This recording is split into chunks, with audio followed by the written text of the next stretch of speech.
Bonsoir, j'espère que vous allez bien. Moi, c'est Siam Esther. Moi, je vais super bien. Ce soir, je veux exhorter un peu sur le texte de Daniel, chapitre 3. Je veux parler des trois compagnons de Daniel. Je ne vais pas lire les textes, je vais essayer d'expliquer rapidement pour aller un peu plus vite. Le roi Nabuchodonosor, en son temps, s'est réveillé un matin, il a décidé de faire une statue d'or que tous ceux qui sont sous son autorité doivent adorer. Et il a donné l'ordre, la personne qui n'adore pas ces statues-là, on va jeter la personne dans la fournaise à attendre. Lorsque vous allez entendre tout instrument de musique résonner, tout le monde s'abaisse pour adorer la statue. Et les trois compagnons de Daniel, Shadrach, Meshach, Abednego, lorsque ça a retenti, tout le peuple s'est abaissé pour adorer la statue, sauf eux. Et il y a des personnes qui travaillaient avec eux, qui se sont levées pour aller dire au roi, voici des personnes que tu as établies sur tes provinces, qui ne respectent pas ce que tu as dit. Voilà ce que tu as dit, que tout le monde doit adorer la statue, mais ils n'ont pas adoré. Le roi dit quoi? Emmenez-les. Quand ils sont venus, le roi leur a dit, vous dites que vous adorez un autre Dieu, vous n'adorez pas moi, mon Dieu. Je vous dis d'adorer la statue, vous n'adorez pas. Ok, à partir de maintenant, les instruments vont sonner. La personne qui n'adore pas, là, je vais le jeter dans la fournaise ardente. Et puis, je vais voir quel est le Dieu qui va vous délivrer de ma main. Oh, j'ai aimé la réponse des jeunes. Ils ont dit, oh roi, c'est pas qu'on ne te respecte pas, on te respecte. On te respecte. Mais il faut savoir que si notre Dieu que nous servons peut nous délivrer, qu'il nous délivre de la fournaise de feu ardent et de ta main, ô roi. Même s'il ne le fait pas, sache bien, ô roi, que nous ne servirons pas tes dieux. Est-ce que parce que tu es allé dans un travail que tu cherchais et arrivé là-bas, tu te rends compte que dans cette entreprise-là, tu es le seul chrétien et tu es persécuté parce que tu es chrétien.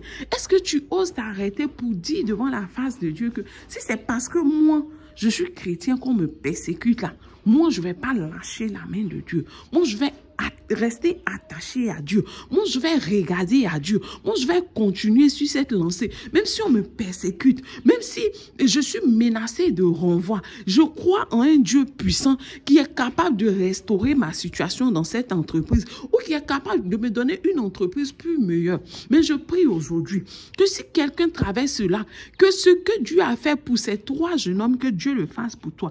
Je dis que quand ils ont donné cette réponse au roi, le roi est entré dans une colère, dans une fureur. Le roi dit qu'on surchauffe la fournaise ardente 7 fois et qu'on les ligote. Quand ils ont sonné à la trompette et à tous les instruments, ils ne se sont pas prosternés pour adorer la statue. Je prie qu'un jeune soit rempli de fougue pour Dieu. Je prie qu'une jeune fille soit remplie de fougue pour Dieu. Je prie qu'une femme soit remplie de fougue pour Dieu. Soit remplie d'amour pour Dieu. Au point de dire, malgré ce qui se passe, malgré ce que je traverse, malgré les menaces, moi je reste focus sur Dieu. Moi je reste attaché à Dieu. Malgré ce que je vis, où j'ai comme l'impression qu'il n'y a pas d'issue, moi je reste focalisé sur Dieu. Parce qu'il est le Dieu fidèle qui n'abandonne pas. Là, il dit que le roi Nabuchodonosor est rentré dans une telle colère qu'il a ordonné aux grands vaillants de son armée de les attacher et de les jeter dans la fournaise. Tellement on les a attachés même, tellement ils ont chauffé la fournaise. Ceux qui sont allés les jeter dans la fournaise, le feu les a tués. Mais ces trois jeunes hommes sont restés intacts, ils sont tombés au milieu du feu. Ah, Dieu, il est merveilleux. Dieu, il est merveilleux. Et quand ils sont tombés au milieu du feu, là, il dit que le roi Nabuchodonosor était là et il les entend chanter. Est-ce est-ce que dans ce que tu traverses, est-ce que dans la tribulation que tu vis, est-ce que dans ce que tu traverses, c'est toi qui connais ce que tu traverses, est-ce que tu loues Dieu? Est-ce qu'au cœur du feu que tu traverses dans ta vie, est-ce que tu arrives à louer Dieu? Est-ce que tu arrives à lever les yeux vers Dieu pour dire, Seigneur, tu es Dieu. Tu es Seigneur de ce que je suis jeté dans le feu. Tu es Seigneur de ce que je vis dans le feu. Tu es Seigneur de ce que ça ne va pas. Tu es Seigneur de ce que rien ne va. Oh, c'est difficile quand tu passes par le feu de ta vie. C'est difficile. C'est difficile d'ouvrir la bouche pour dire à Dieu, tu es Seigneur. Mais je te dis, ô femme, ô jeune homme, ô homme, trouve la force en toi. Trouve la force en toi. Souviens-toi de ce que Dieu a déjà fait pour toi. Et puise ta force en Dieu. Rappelle à Dieu qu'il est le Dieu fidèle. Il t'a pas abandonné. Oh, j'ai dit que certainement, si tu fuis dans ta vie, quelque part, Dieu t'a délivré de la mort, quelque part. Quelque part, Dieu a restauré ta vie, quelque part. Quelque part, Dieu a pourvu pour toi quelque part. J'ai dit, tu ne peux pas naître depuis... Le fait de naître même, c'est une victoire pour Dieu. C'est une victoire que Dieu t'a accordée. Le fait de venir au monde, ça a été une victoire. Rends grâce à Dieu pour cela. Souviens, réveille la mémoire de Dieu. Dis à Dieu, tu m'as donné de naître parmi des milliers de bébés qui sont morts cette nuit-là ou ce jour-là à l'hôpital. Moi, tu m'as donné de naître, d'être en bonne santé. Tu m'as donné de grandir. Oh, les gens de ma génération, il y a beaucoup qui ont même âge que moi qui ne vivent pas aujourd'hui. Mais tu m'as donné de vivre. Je dis, rappelle cela à Dieu et rends grâce à Dieu. Et que cela soit une occasion pour toi de bénir Dieu, de louer Dieu, de dire à Dieu, il est fidèle. Abel, comment il s'appelle? Shadrach, Meshach et Abel-Négo ont loué Dieu dans la fournaise ardente. Ils ont loué Dieu. La Bible dit, ils ont loué Dieu. C'est-à-dire que malgré la tribulation, malgré ce que ton mari te fait, malgré ce que ta femme te fait, malgré ce que ta belle-mère te fait, malgré ce que ta marade te fait, malgré ce que tes frères te font, malgré ce que tes soeurs te font, malgré ce que je ne sais pas qui te fait, ton patron te fait, tes collègues te font, je ne sais pas. Il faille que tu loues Dieu.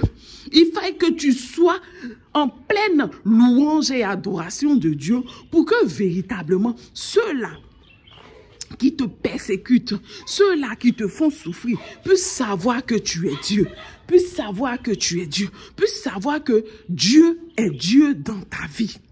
Puissent savoir que tu crois à un Dieu puissant qui agit dans ta vie. La Bible dit, le roi était surpris. Il dit, mais attends, je pense que j'ai jeté des gens dans le feu, mais je les entends chanter.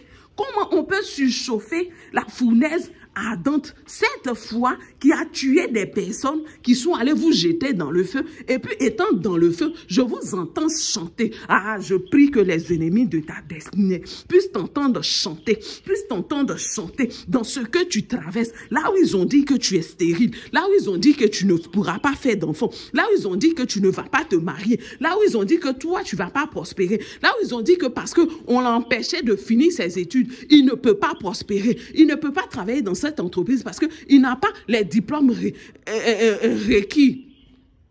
Qui t'entendent louer Dieu, qui t'entendent chanter Dieu, qui voient ta joie en Dieu, qui voient que malgré ce que tu vis, tu es attaché à Dieu et tu aimes Dieu, tu es débordant d'amour pour Dieu, malgré tout ce qu'ils t'ont fait, malgré tout ce qu'ils font contre ta vie. Le roi s'est levé, le roi dit, mais le roi, il était tellement choqué. La Bible dit, il dit, le roi Nabuchodonosor les entendit chanter. Il fut stupéfait et se leva précipitamment. Il prit la parole et dit à ses conseillers, n'avons-nous pas jeté au milieu du feu 3 hommes ligotés? Il répondit et dit, bien sûr, au roi. Le roi répondit et dit, voici que je vois 4 hommes déliés qui marchent au milieu du feu sans qu'ils aient sur eux aucune blessure et l'aspect du 4e ressemble à celui d'un fils des dieux. Amen. Amen, amen, amen. Je prie que dans ce que tu traverses, que les ennemis qui se sont levés contre toi puissent voir une deuxième personne qui marche à côté de toi et qui puisse comprendre que l'ange de l'Éternel campe autour de ceux qui l'aiment. L'ange de l'Éternel campe autour de ceux qui aiment Dieu. Qui puisse savoir que l'ange de l'Éternel te conduit. Qui puisse savoir que l'ange de l'Éternel t'escorte. Qui puisse savoir que c'est l'ange de Dieu qui travaille pour toi en ta faveur. Je prie ce matin, que cet après-midi, que l'ange de Dieu parle pour toi, que l'ange de Dieu marche avec toi, que l'ange de Dieu t'escorte, te conduise dans ce que tu traverses, afin que la gloire de Dieu puisse exploser dans ta vie. Amen. Amen. La Bible dit, Nabuchodonosor s'approcha de l'ouverture de la fournaise de feu ardent. Il prit la parole et dit, Shadrach, Meshach et Abednego, serviteurs du Dieu très haut, sortez et venez. Alléluia. Je prie, oh, je prie que ceux-là même qui vous persécutent, celui qui te persécute, celle qui te persécute, puissent reconnaître que tu es la servante ou le serviteur du Dieu très haut, du Dieu tout-puissant, le Dieu des dieux, le Seigneur des seigneurs, le roi des rois, celui qui dit et la chose arrive. Celui qui dit et la chose arrive, il ordonne et la chose existe. Qui puisse savoir que tu es le serviteur de ce grand Dieu, ce tout-puissant, ce Dieu tout-puissant qui n'a pas changé, qui ne changera jamais. Il est égal à lui-même, il est immuable, il ne change pas. Nabuchodonosor a reconnu la valeur du Dieu de ces trois jeunes hommes. Je prie qu'à travers la tribulation que tu vis, je prie qu'à travers ce que tu vis, que ceux-là qui se sont érigés en tes bourreaux puissent reconnaître le Dieu puissant qui agit dans ta vie. Puissent reconnaître que Jésus-Christ de Nazareth est dans ta vie et que c'est lui qui a l'œuvre dans ta vie. Amen. Qu'ils puissent reconnaître que Dieu est celui-là qui agit dans ta vie. Ah, je prie que tu sois attaché à Dieu dans la tribulation. Je prie que tu sois attaché à Dieu dans les combats de ta vie. Je prie que tu sois attaché à Dieu dans les incompréhensions que tu traverses. Afin que le nom de Dieu soit glorifié dans ta vie.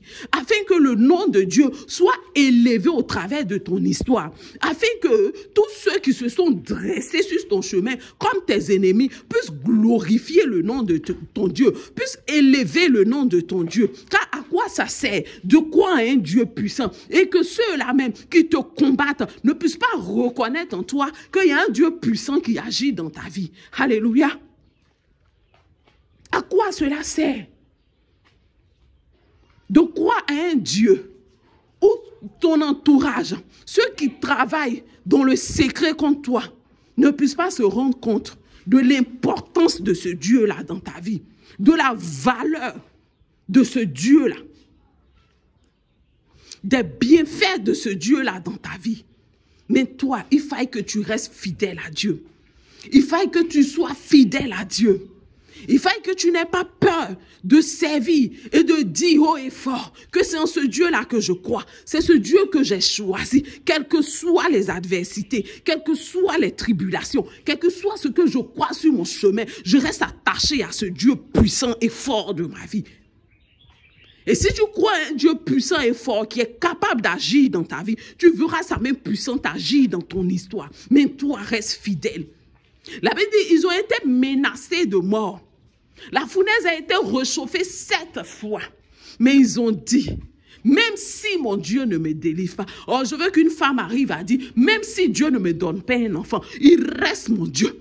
Je veux qu'une femme dise, même si Dieu ne restaure pas ce foyer-là, il reste mon Dieu. Je veux qu'un homme dise, même si Dieu ne me donne pas le travail, il reste mon Dieu.